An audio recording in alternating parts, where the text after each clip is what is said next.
देख स्टूडेंट्स पीएमएसटी 2026 आमर एक ग्रुप करा जायछि तो जो माने भी ग्रुप रे जॉइन करि परिबो कारण ए ग्रुप रे तमर सब इंपोर्टेंट क्वेश्चन करा जाउछि बहुत सारा स्टूडेंट जॉइन ही सारिलेनी सो जो माने भी जॉइन करनो निश्चित भाबरे जॉइन करिवो कारण पठान सामंत एग्जाम पई तुमको क्लास मैथमेटिक्स सहित किछि एडवांस क्वेश्चन मते प्रिपेयर करिया पड़िवो तमरो षष्ठ रु नवम जाय जेति सारा मैथमेटिक्स रहउछि सेगुडी तुमको प्रिपेयर करिया पड़िवो एवं दशम रे जब देखिबो तुमको प्रोबेबिलिटी एवं ट्रिगोनोमेट्री मध्ये टिके देखिया पड़िवो कारण पूर्व वर्ष तमरो प्रोबेबिलिटी एवं ट्रिगोनोमेट्री मध्ये किछि क्वेश्चन आसी जाइतिला तो प्रथम जो पीडीएफ टी तुमको देइतिली ग्रुप रे बहुत पिला भी सॉल्व करतिलो एक नंबर क्वेश्चन ता वर्तमान में देखिया बुझी होउची तो देखो तुम क्वेश्चन देछि गोटिए दुई अंक विशिष्ट संख्या एबी को 6 द्वारा गुणिबार गुणफल बीबीबी हैला तेबे ए प्लस बी केते हबो तो वर्तमान आम क्वेश्चन टी सॉल्व करिया देखो एठी मु सॉल्व करूची तमरो संख्याटा केते देइची गोटे द्वि अंक विशिष्ट संख्या अछि ए बी तो गोटे काम करूची मु एटा मु स्थानीय मान हिसाब जदी लिखिबी एटा केते हिजो पिला माने ना 10a प्लस बी हे जिवो नुहे की तो एहा को जदी मु वर्तमान 6 द्वारा गुणुची एटा केते आसीबो तमरो केते आसीबो 60a प्लस 6b नुहे की तो एटा तमर 6 द्वारा गुणला परे एति आछी क्वेश्चन ने केते देइची ट्रिपल बी देइची तो ये जो 60a प्लस b एटा को मु केते लिखि देई पारि पिला माने तमर ट्रिपल बी जो लेखा हैनी एटा को तमे स्थानीय मान हिसाब रे लेख तो सप्तम स्थान जेतु तमर बी अछि एटा मु केते लिखिबी 100b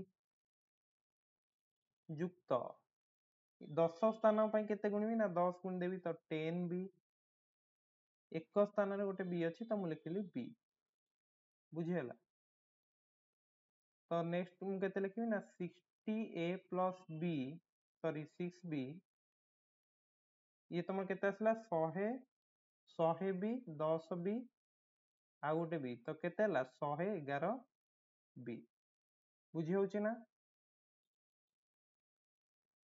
नेक्स्ट देखो तमरो 60a टा इपटे थाउ ए जो 6b टा जदी एपट को नै आसो एटा केते हियो तमरो माइनस हबो ना 111 बी माइनस 6b ताले एटा तमरो केते आसला ना 105 बी बुझी होउची तो वर्तमान तुम गोटे काम करो ए तळकु जदी मु बी टा को नै आसची एटा केते हियो पिला माने ना 105 बाई 60 बुझी पाछो तो ए 60 टा या तळकु पळेला ए तळकु बी आसीगला एमती करि परियो तो वर्तमान गोटे काम करो ऊपर को 15 रे काटी दियो तळकु भी 15 रे काट दबा ऊपर को 15 काटले केते हबो 7 तळकु 15 काटले 4 तो देखो a बाई b तमर केते आसीला ना 7 बाई 4 ताले एइथरु तमे कहि परियो जे a टा होची तमर केते ना 7 बुझी होउची एवं b टा होची तमर 4 बुझी हला नुहे की तो चेक कर दो मध्य तमर जदी 74 को मु 6 रे गुणिबे हला केते आछी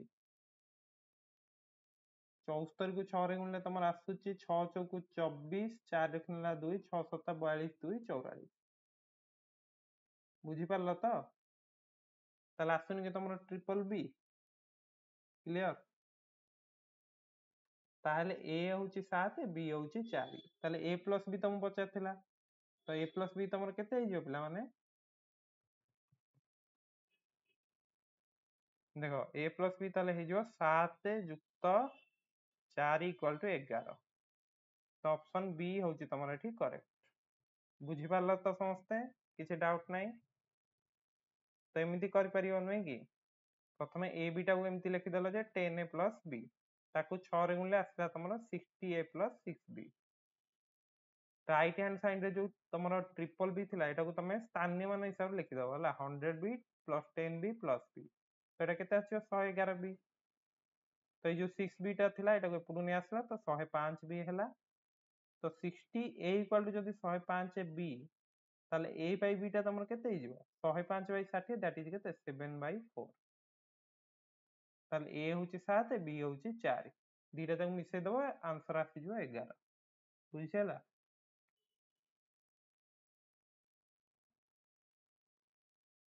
नेक्स्ट देखो 2 नंबर क्वेश्चन तुमको देइची एपरि एक 4 अंक विशिष्ट संख्या एबीसीडी निर्णय करो जाहाको 9 द्वारा गुणिले तमरो डीसीबी आसीबो। देखो तुमको कोन देइची ना ए बी सी डी 9 द्वारा गुणिबो तो एटा कोन होची ना उल्टी जाउची एबीसीडी जो थिला उल्टी कोन जाउची डीसीबीए हे जाउची हला। तो एठी जदि हमें देखिबा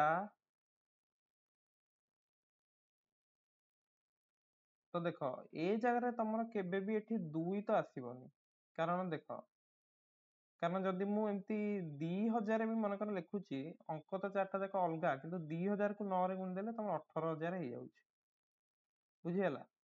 तो निश्चित भाव एटा होची तुम 1 नबा को पड़िबो तो ए जगह मु केते लिखिबी 1 लिखि देली बुझि पारछो कारण 2 लिखिला माने सेटा 5 अंक विशिष्ट संख्या हे जाउची हला। ताहले एठी जो ए अछि एठी भी मु लिखली 1 ताले 9 को केते रे गुणले 1 आसीओ सेटा होची 9 नुहे कि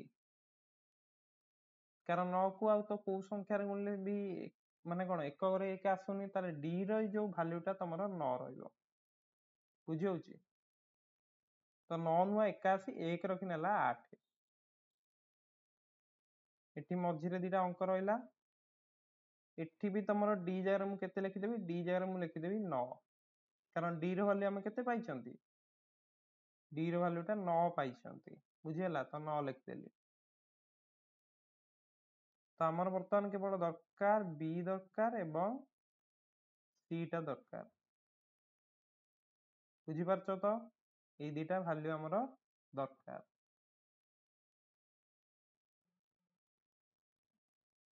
तो देखो जेतले हमें 9 को सी सहित गुणुचंती हमर कोन आछि बी आछि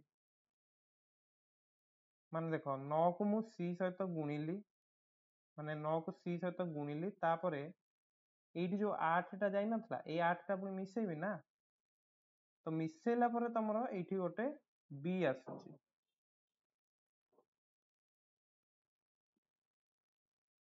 आउ गोटे कथा मध्य मु तुमको कहि दउची देखो जेतेबेले तमे 9 को 20 सहित गुणुछ एठी सी आसीची एवं क्यारी किछि जाइनी बुझि पारछो कारण 9 को जेतेबेले तमे 1 सहित गुणिछ एठी डायरेक्ट 9 लिखा आइछ ना बुझि पारछो ताले एठी हम 1 लिखि पारिया कि 1 लिखि पारिया नाही काहे कि ना हमर जो ए टा को हमें कोन ए टा को 1 नै आइछन ना तो अंक गुडी को अलगा रहउची बुझि पारछो तो सेति भाई हम एठी 1 लिखि परिबा नाही ताहले जदि मु एठी 1 लिखि परिबिनी ताहले 2 मध्ये लिखि हबनी कारण 9 दुणे 18 एठी गोटे 1 पळे आसीबो तो एठी मु 0 लिखिबी बुझि होउची एठी मते 0 लिखिया को पड़िबो। तो एठी तमरो एटा केते थिला कि एठी बी थिला बुझि पारछो ताले एठी मध्ये तमरो एठी बी ना एटा तमरो 0 आसीला बुझि होउची। तो देखो 9 नुआ 81 1 रखनेला 8 तापर एठी जो अंकटा तमरो अछि एटा केते सी तो 9 को तमे सी रे गुणी के 8 मिसेले तमरो एक और अंकटा केते आछि ना 0 आछि बुझियला। ता माने ए जो सी टा तमरो 9 को जदले सी रे गुणुच तमरो एक और अंकटा 2 आसुथो बुझि पारछो ताहले सी टा मते केते 8 ही नबा पड़ियो ना कारण 9 को देखो केते रे गुणिया पड़ियो गुणी की तमे 8 मिसेले एक और अंकटा 0 आसीबो तो 9 को ए जो सी टा ताले 8 ही नबा को पड़ियो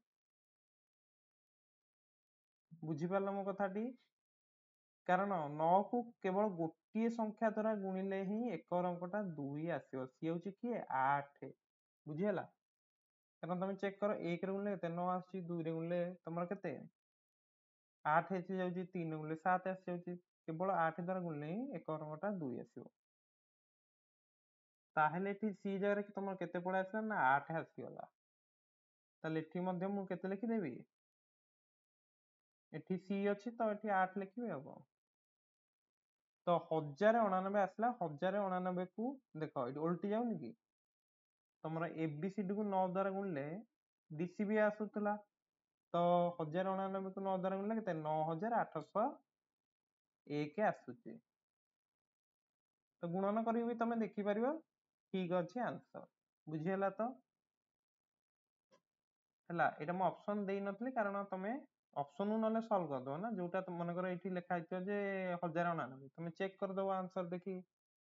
ତ MCQ ରେ ଏମିତି ହିଁ ଅପସନରୁ ଦେଖି ସଲ୍ଭ କରିପାରିବ, କିନ୍ତୁ ମୁଁ ଏଇଟା ଅପସନ ତମକୁ ଦେଇନଥିଲି। ବୁଝିପାରିଲ କଥା?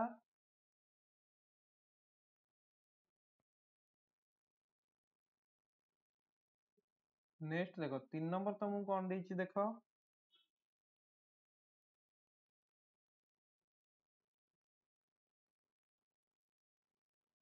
3 ନମ୍ବର କ୍ୱେଶ୍ଚିନ୍ ତମକୁ ଦେଲା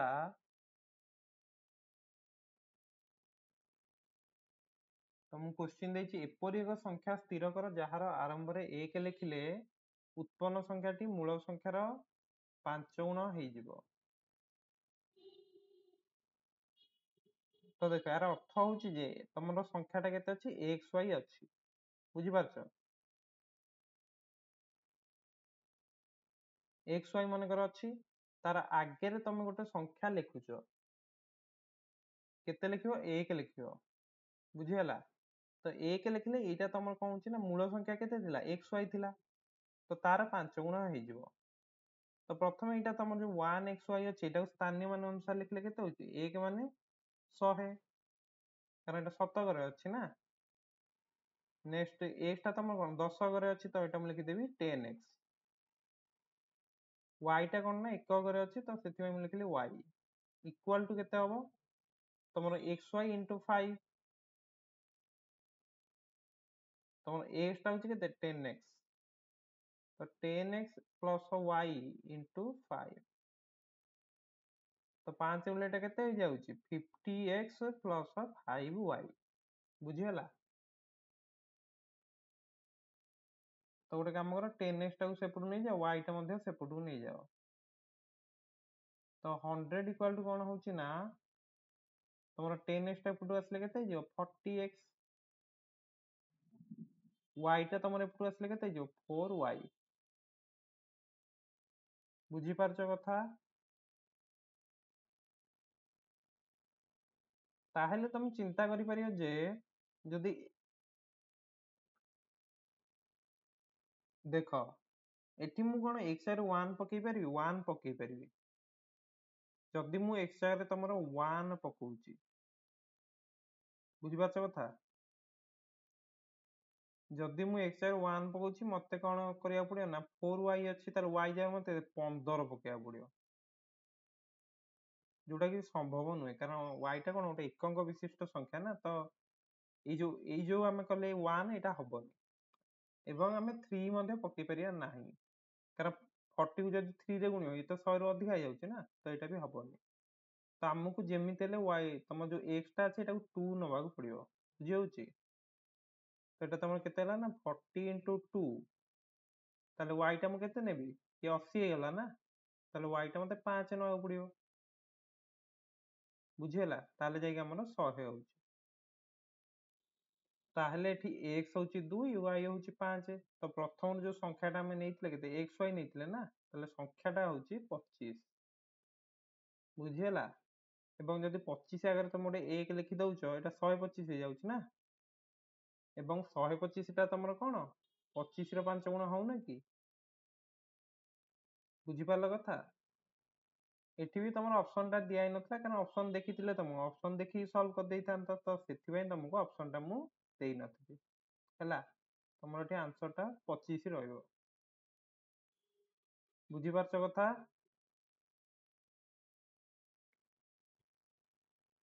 ବର୍ତ୍ତମାନ ଦେଖ 4 ନମ୍ବର କ୍ୱେଶ୍ଚିନ୍ ତମକୁ ଦେଇଛି, BA into 7 equal to HAA, ତେବେ BA B plus A plus H କେତେ ହବ? ତ ଦେଖ ଏଇ ଯୋଉ BA ଲେଖା ହେଇଛି, ଏଟାକୁ ମୁଁ କେତେ ଲେଖିପାରିବି, ତମର 10B plus A, ସ୍ଥାନୀୟ ମାନ ଅନୁସାରେ ଲେଖିଦବ। ଏହାକୁ ଯଦି ବର୍ତ୍ତମାନ ମୁଁ 7 ରେ ଗୁଣୁଛି, କେତେ ଆସିବ ତମର, ତମର ଆସିବ 70b ପ୍ଲସ୍ 7a ବୁଝିପାରୁଛ এইটা ইকুয়াল টু তোমার কেতে না তোমাকে দেই ଦେଇଛି h a a ଦେଇଛି এটি যে h a a ଦେଇଛି h টা তোমার কেতে কি এটা ମୁଁ ଲେଖି ପାରିବିନି କି 100h কারণ এটা 17 স্থাନରେ ଅଛି ବୁଝିହେଲା ନେକ୍ସଟ a ଟା ତମର 10 ସ୍ଥାନରେ ଅଛି ମାନେ ଏଇଟା ଲେଖିଦେବି 10a ପ୍ଲସ୍ a ତ ଏଇଟା ମୁଁ ଏଇଠି ଲେଖୁଛି ହେଲା 100h ପ୍ଲସ୍ ଇଏ 10 ଇଏ ହେଉଛି a ତାହେଲେ ଇଏ କେତେ ହେଲା 11 a ତମର ହେଇଗଲା ବୁଝି ହେଉଛି ତ ଗୋଟେ କାମ କର 70b ଟା ତମର ଏଇପଟେ ଥାଉ এই যে 7a ଟା না এটাକୁ এপটକୁ নিয়ে আস তাহলে কেতে যাଉଛି 100h প্লস 7a টা এপটକୁ আনলে 11 a ରୁ 7a গলে কেতে হবো 4a বুঝিপারছ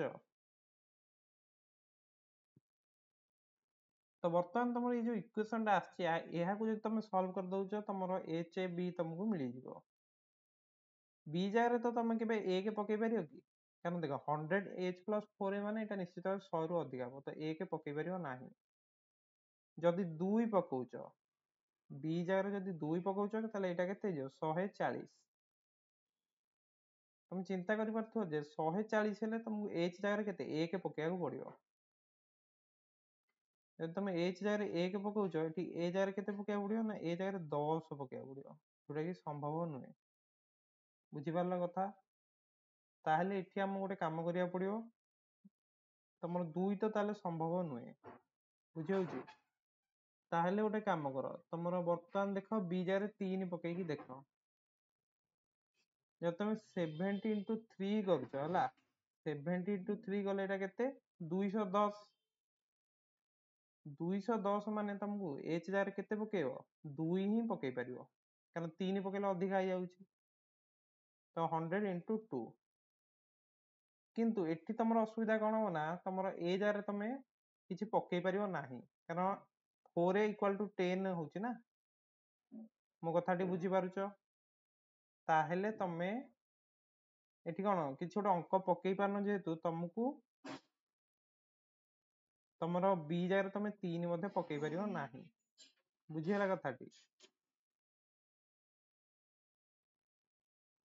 ନେକ୍ସଟ ଯଦି ତମେ b ଜାଗାରେ 4 ପକଉଛ 4 ପକେଇଲେ ଏଇଟା କେତେ ହେଇଯାଉଛି 280 280 ମାନେ h ଜାଗାରେ କେତେ ପକେଇବ h ଜାଗାରେ ତମକୁ 2 ପକେଇବାକୁ ପଡିବ ବୁଝିପାରୁଛ ତ କଥା ଏବଂ a ଜାଗାରେ ତମକୁ ଏଠି 20 ପକେଇବାକୁ ପଡିବ ନା କାରଣ 4a ଟା ତମର 80 ହବା ଦରକାର ତ ଏଇଟା ବି ତମର ସମ୍ଭବ ହଉ ନାହିଁ ବୁଝିପାରିଲ କଥା ବର୍ତ୍ତମାନ ଯଦି ତମେ b ଜାଗାରେ 5 ପକଉଛ ତାହେଲେ ଯୋଉ 70b ଟା ତମର କେତେ ଆସିଗଲା ନା 350 350 ଯଦି ଆସି ଯାଉଛି ପିଲାମାନେ ତମର h ଜାଗାରେ ତାହେଲେ କେତେ ପକେଇବାକୁ ପଡିବ ନା 3 କାରଣ 3 କୁ 100 ରେ ଗୁଣିଲେ କେତେ 300 ତ ଏଠି ବି ତମର କଣ ହଉଛି ନା 4a ର ଭ୍ୟାଲ୍ୟୁ ଟା ତମର 50 ରହୁଛି ଯୋଉଟା କି ସମ୍ଭବ ହେଇପାରିବ ନାହିଁ ବୁଝିପାରୁଛ ତାହେଲେ b ର ଭ୍ୟାଲ୍ୟୁ ତମେ 5 ମଧ୍ୟ ପକେଇ ପାରିବ ନାହିଁ କଥାଟି ବୁଝିପାରୁଥିବ ତ ବର୍ତ୍ତମାନ ଆମେ 6 ପକେଇକି ଦେଖିଦବା ଯଦି ମୁଁ b ଜାଗାରେ 6 ପକେଇ ଦଉଛି ତାହେଲେ 70 into 6 ହଉଛି ତମର ପିଲାମାନେ କେତେ ନା 420 ତାହେଲେ ଦେଖ ଏଠି h ଜାଗାରେ ମୁଁ କେତେ 4 ପକେଇ ପାରିବି 4 ହିଁ ତ ପକେଇବି ନା 5 ପକେଇଲେ ତ ଅଧିକା ହେଇଯାଉଛି ତାହେଲେ ମୁଁ ଲେଖିଦେବି 100 into 4 ତାପରେ କଣ ପ୍ଲସ୍ ତାପରେ କଣ 4 ଏଟା ତମର କେତେ 20 ନା ତ ଏଇଟା ମୁଁ ଲେଖି ଦେଇ ପାରିବି 4 into 5 ତାହେଲେ ଦେଖ ଏଟା ହେଇଗଲାନି କି 70 into 6 equal to କେତେ 100 into 4 plus 4 into 5 ବୁଝିପାରୁଛ ତ କଥା ତାହେଲେ ଏଠି ତମର b ର ମୂଲ୍ୟ କେତେ ହେଇଗଲା b ର ମୂଲ୍ୟ ହଉଛି 6 ତାପରେ ତମର h ର ମୂଲ୍ୟ ଟା କେତେ ହେଇଗଲା ନା h ର ମୂଲ୍ୟ ହଉଛି କେତେ ଏଟା 4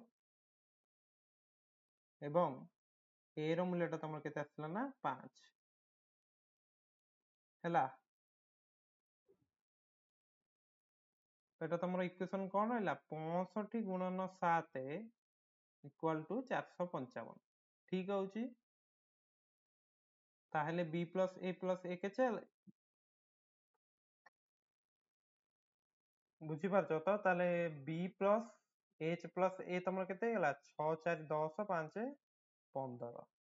ଅପସନ ଡି ହଉଛି ତମର ଏଠି କରେକ୍ଟ। ବୁଝିପାରୁଛ ତ କଥା? କିଛି ଡାଉଟ ନଥିବ। ସେମିତି ହିଁ ତମେ ପକେଇକି ଚେକ୍ କରିଦବ ସବୁ ଅପସନ।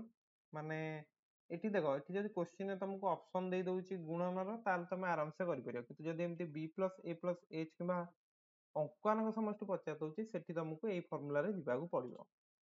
ପ୍ରଥମେ ଆମେ କଣ କଲେ? ସ୍ଥାନୀୟମାନ ଅନୁସାରେ ବାହାର କରିଦେଲେ। ବୁଝିପାରୁଛ? ଏଠି ଯୋଉ ଆମେ ବାହାର କଲେ, ଏଇଟା କଣ କରିଛନ୍ତି? ସ୍ଥାନୀୟମାନ ଅନୁସାରେ ବାହାର କରିଦେଲେ। 7 ରେ ଗୁଣିଲା ପରେ ତମର ଏଇଟା ଆସୁଥିଲା, ତ ଏଇଥିରୁ ଆମେ ଗୋଟେ ଇକ୍ୱେସନ ଡିରାଇଭ୍ କରିଦେଲେ, ଯୋଉଟା କି ତମର ଏଇଟା ଆସିଲା ହେଲା। 70B equal to 100H plus A। ତାପରେ B ଜାଗାରେ ଆମେ 1 2 3 4 5 ପକେଇ ଚେକ୍ କଲେ, ସେ ଅନୁସାରେ H ର ଭାଲ୍ୟୁ ବି କଣ ସେତିକି ହିଁ ରହୁଥିଲା। ମାନେ ବୁଝିପାରୁଛ? 1 ତ ପକେଇ ପାରିଲେନି, 2 ବି ପକେଇଲା ପରେ କେତେ? H ର ଭାଲ୍ୟୁ 1 ନେଲେ। ତ ଏଟା ଇଜି ତ ଥିଲା, ତମେ ବୁଝିପାରୁଥିବ। A ର ଭାଲ୍ୟୁ ଯୋଉଠି ତମର ଫୁଲଫିଲ୍ ହେଇଗଲା, ସେଇଠି ଆମେ ରହିଗଲେ। ଯୋଉଟା କି ଆମର କୋଉଟା? ଏଇ ଗୋଟାକ ହେଲା। ତ ପରୀକ୍ଷାରେ ତମେ ରଫରେ କରିବ ତ ଏଇଟା ଆରାମସେ କରିଦେଇ ପାରିବ। ବୁଝି ହଉଛି? ନେକ୍ସଟ ଆମେ 5 ନମ୍ବର କ୍ୱେଶ୍ଚିନ୍ ଦେଖିବା।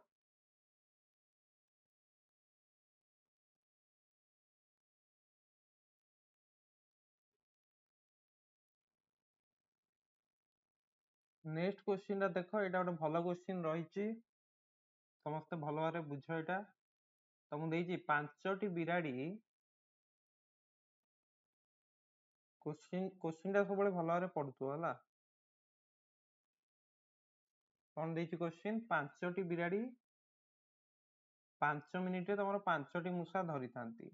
ତେବେ 100 ମିନିଟରେ 100ଟି ମୂଷା ଧରିବା ପାଇଁ କେତୋଟି ବିରାଡ଼ି ଦରକାର ହେବେ? ଦେଖ, ତମର 5ଟା ବିରାଡ଼ି କଣ କରୁଛନ୍ତି ନା 5 ମିନିଟରେ ତମର 5ଟା ମୂଷା ଧରୁଛନ୍ତି। ତାହେଲେ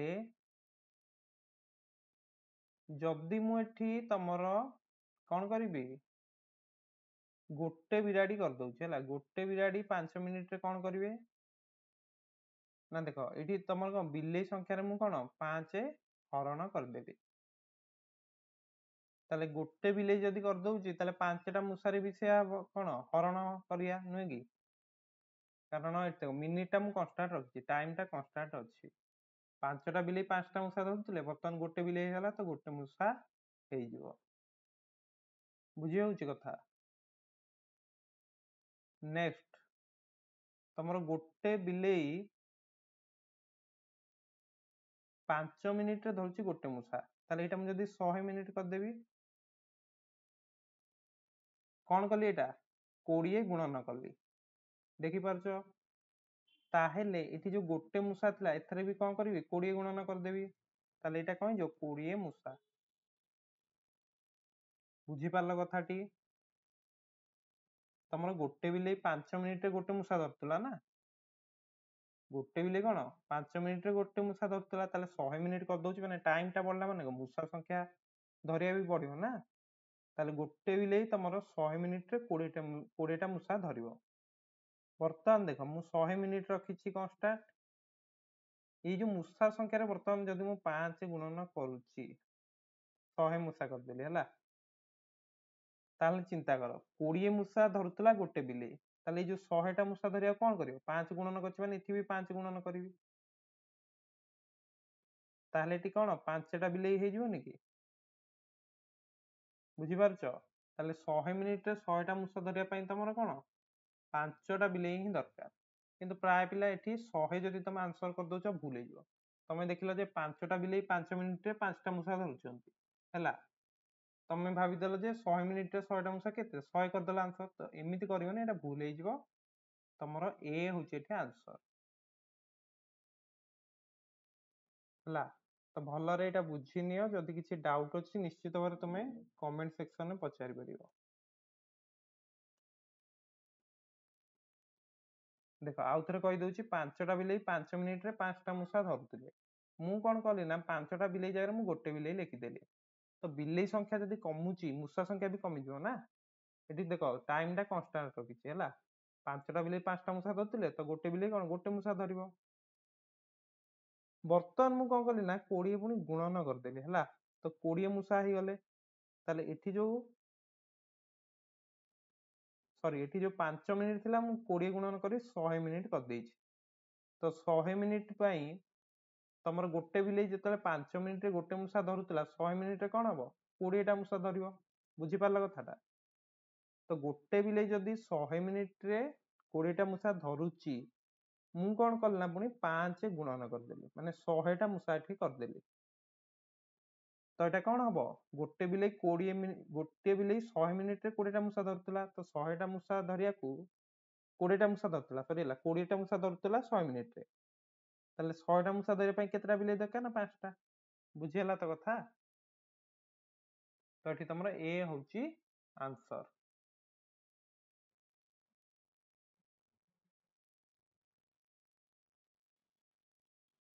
କିମ୍ବା ତମେ ଦେଖ ତମର ଗୋଟେ ଫର୍ମୁଲା ନାହିଁ, এই ফর্মুলাটা সমস্ত জানছে m1 d1 h1 w1 equal to তোমার কোন না m2 d2 h2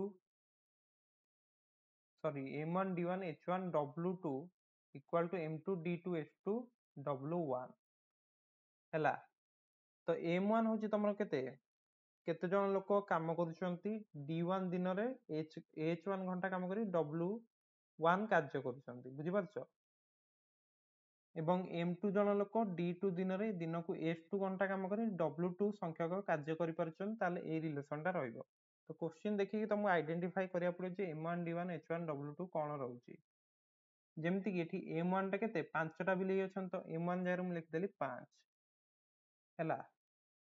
ଏବଂ ଏଠି h1 ମାନେ କଣ, h ହଉଛି ତମର କେତେ ଘଣ୍ଟା କାମ କରୁଛନ୍ତି ହେଲା, w2 ଟା ହଉଛି ତମର କାର୍ଯ୍ୟ, m1 ହଉଛି ତମର କେତେ ଜଣ କାମ କରୁଛନ୍ତି।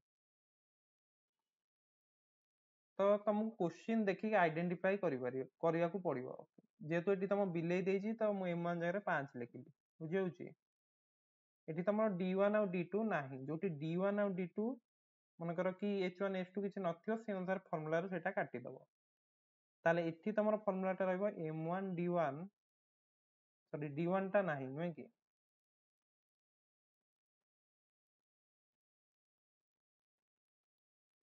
ତାହେଲେ ମୁଁ ଏଠି କଣ ଲେଖିବି, ତମର m1 h1 w2 equal to m2 h2 w1।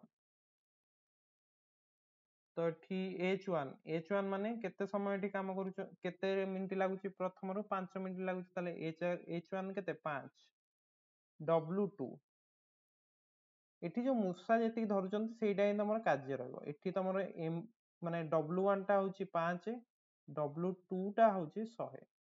ବୁଝିପାରୁଛ? କାରଣ ଏଇଟା ହିଁ ତମର କାର୍ଯ୍ୟ ରହିବ ଯେ କେତେଟା ମୂଷା ସେମାନେ ଧରୁଛନ୍ତି।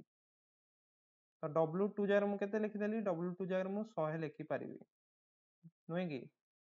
ଏବଂ m2 ଟା ତମର ପଚାରିଛି କେତୋଟି ବିରାଟ ଦରକାର ନା, ଏଇଟା ହଉଛି ତମର m2, ତାହେଲେ ମୁଁ ଲେଖିଦେଲି କଣ m2। h2 ଟା କଣ, h2 ଦେଖ ଏଠି 100 ମିନିଟ୍ ଲାଗୁଛି, ତ ଏଇଟା ହଉଛି h2। ବୁଝିହେଲା? w1 ହଉଛି ଏଇଟା ମୁଁ କହିଥିଲି, w1 ଟା 5 ଅଛି, ତ h2 ଟା କେତେ ଅଛି 100, w1 ଅଛି 5। ତ ଦେଖ 5 ଆଉ 100 କଟିଗଲା, ଏପଟେ 105 କଟିଗଲା, ତାହେଲେ m2 କେତେ ଆସିଗଲା ତମର 5। ତ ଯୋଉମାନେ ଐକିକ ଧାରା ୟୁଜ କରି ସଲ୍ଭ କରିପାରୁନ, ତମେ ଫର୍ମୁଲା ୟୁଜ କରି ମଧ୍ୟ ସଲ୍ଭ କରିଦେଇ ପାରିବ। ବୁଝିପାରିଲ ତ କଥା? ନେକ୍ସଟ ଦେଖ ତମର 6 ନମ୍ବର କ୍ୱେଶ୍ଚିନ୍ କଣ ଦେଇଛି ନା, ଗୋଟିଏ ଜାତୀୟ ଠେକୁଆ ଥରକୁ 7 ମିଟର ବା 10 ମିଟର ଆଗ ପଟକୁ ନହେଲେ ପଛ ପଟକୁ ଡେଇଁ ପାରନ୍ତି। ଯଦି ଠେକୁଆର 8 ମିଟର ଦୂରରେ ଗୋଟିଏ ଗାଜର ରଖାଯାଇଛି, ତାହେଲେ ଠେକୁଆଟି ଅତି କମରେ କେତେ ଥର ଡେଇଁ ଗାଜର ପାଖକୁ ପହଞ୍ଚି ପାରିବ। ଅପସନ ଅଛି ଏଠି ଦେଖ 4, 5, 7, 6। ତ ଠେକୁଆଟା ତମର 7 ମିଟର ଡେଇଁ ପାରୁଛି ଏବଂ 8 ମିଟର ଡେଇଁ ପାରୁଛି, ଆଗକୁ ଡେଇଁ ପାରୁଛି, ପଛକୁ ମଧ୍ୟ ଡେଇଁ ପାରୁଛି। ତମର ଠେକୁଆଟା ମନେକର ଅଛି, ଦେଖ ଏଇଠି ଗୋଟେ ଠେକୁଆ ଅଛି, ବୁଝିହେଲା, ଠେକୁଆ ଅଛି ଏବଂ ତାର 8 ମିଟର ଦୂରରେ ତାର ଗୋଟେ ଗାଜରଟେ ଅଛି। ବୁଝି ହଉଛି। ତ ଠେକୁଆଟା କଣ କରିବ ନା 8 ମିଟର ଦୂରକୁ ସିଏ ଯିବ, କିନ୍ତୁ ସିଏ ଥରକରେ କେତେ ଡେଉଁଛି ନା 7 ଡେଇଁ ପାରୁଛି, ସରି 10 ଡେଇଁ ପାରୁଛି ଆଗକୁ କିମ୍ବା ପଛକୁ। ତ 7 ମିଟର ଯଦି ସେ ଡେଇଁ ପଡୁଛି ତାହେଲେ ତ ସିଏ ଯାଇପାରିବନି, କାରଣ 8 ମିଟର ଯାଏ ପହଞ୍ଚି ପାରିବନି, କିମ୍ବା 10 ମିଟର କଲେ କଣ ସେ ଆଗକୁ ପଳଉଛି। ତାହେଲେ ଏଠି ଆମକୁ କିଛି ଚିନ୍ତା କରିବାକୁ ପଡିବ।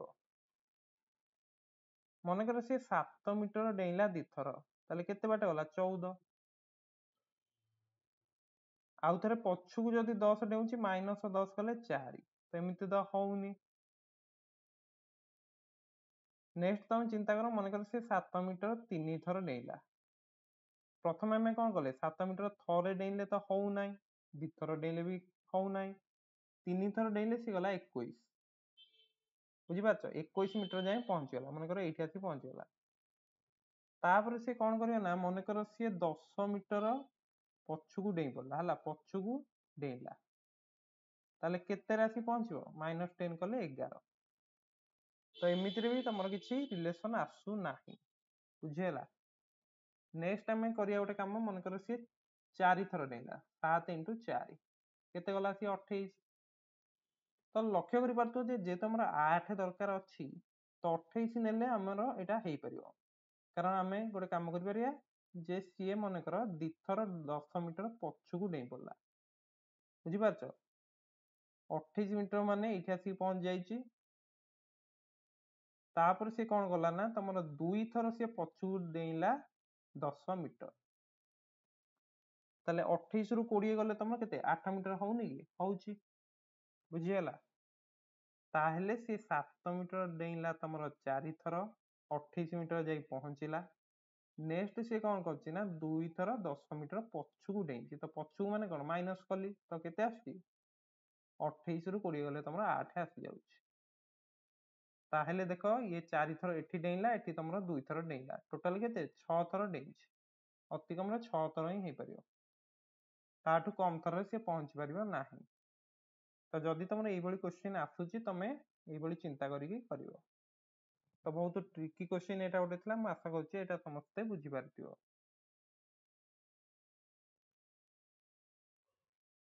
ତ ତମେ ଦେଖିପାରୁଥିବ ଯେ କ୍ୱେଶ୍ଚିନ୍ ର ଲେଭଲ କୋଉ ଭଳି ରହୁଛି। ତ ଏଇଭଳି ଟ୍ରିକି କ୍ୱେଶ୍ଚିନ୍, ମାନେ ବୁଦ୍ଧି ପରୀକ୍ଷା ଭଳିଆ କ୍ୱେଶ୍ଚିନ୍ ବି ତମ ପରୀକ୍ଷାରେ ଆସିଯାଉଛି, ବୁଝିହେଲା। ତ ସବୁ ପ୍ରକାର କ୍ୱେଶ୍ଚିନ୍ ପାଇଁ ତମକୁ ପ୍ରିପେୟାର ହେବାର ଅଛି, ଏବଂ ଯେତେ ଅଧିକରୁ ଅଧିକ କ୍ୱେଶ୍ଚିନ୍ ତମେ କରିବ, ତମ ପରୀକ୍ଷାରେ ଏଇଭଳି କ୍ୱେଶ୍ଚିନ୍ ତମେ ଆରାମସେ କରିଦେଇ ପାରିବ, କାରଣ ସାଙ୍ଗେ ସାଙ୍ଗେ ତମେ ଜାଣିପାରିବ ଯେ କୋଉ ଟ୍ରିକ୍ ୟୁଜ୍ କଲେ ମୁଁ କ୍ୱେଶ୍ଚିନ୍ କୁ ସଲ୍ଭ କରିପାରିବି, ବୁଝିହେଲା। ତ ଏଇଭଳି ସବୁ ଦେଖ ଇମ୍ପୋର୍ଟାଣ୍ଟ କ୍ୱେଶ୍ଚିନ୍ ଗ୍ରୁପରେ କରାଯାଉଛି। ସୋ ନିଶ୍ଚିତ ଭାବରେ ତୁମେ କଣ କରିବ, ଗ୍ରୁପରେ ଜଏନ୍ କରିବ, ଏବଂ ତମର ସାଙ୍ଗସାଥୀ ମାନଙ୍କ ସହିତ ମଧ୍ୟ ଲିଙ୍କ ସେୟାର କରିବ, ବୁଝିହେଲା। ଲିଙ୍କ ତମକୁ ଡେସ୍କ୍ରିପସନରେ ମିଳିଯିବ। ସୋ ମୁଁ ଆଶା କରୁଛି ଆଜିର এই ଭିଡିଓରେ ତମେ ସବୁ କିଛି କ୍ୱେଶ୍ଚିନ୍ ବୁଝିପାରିଥିବ। ଯାହାର ବି କିଛି ଡାଉଟ୍ ରହୁଛି ନିଶ୍ଚିତ ଭାବରେ କମେଣ୍ଟ କରିବ, ଏବଂ ଟେଲିଗ୍ରାମ ଚ୍ୟାନେଲରେ ମଧ୍ୟ ଜଏନ୍ ହେଇକି ତୁମେ ପଚାରି ପାରିବ, ବୁଝି ହଉଛି। ସୋ ଆଜି ଯୋଉ କ୍ୱେଶ୍ଚିନ୍ ଗୁଡିକ ଆଲୋଚନା କଲେ, କିଛି କ୍ୱେଶ୍ଚିନ୍ ତ ଡାଉଟ୍ ନଥିବ, ଯଦି ବି କିଛି ଡାଉଟ୍ ଅଛି ତମେ କମେଣ୍ଟ କର, ବୁଝିହେଲା।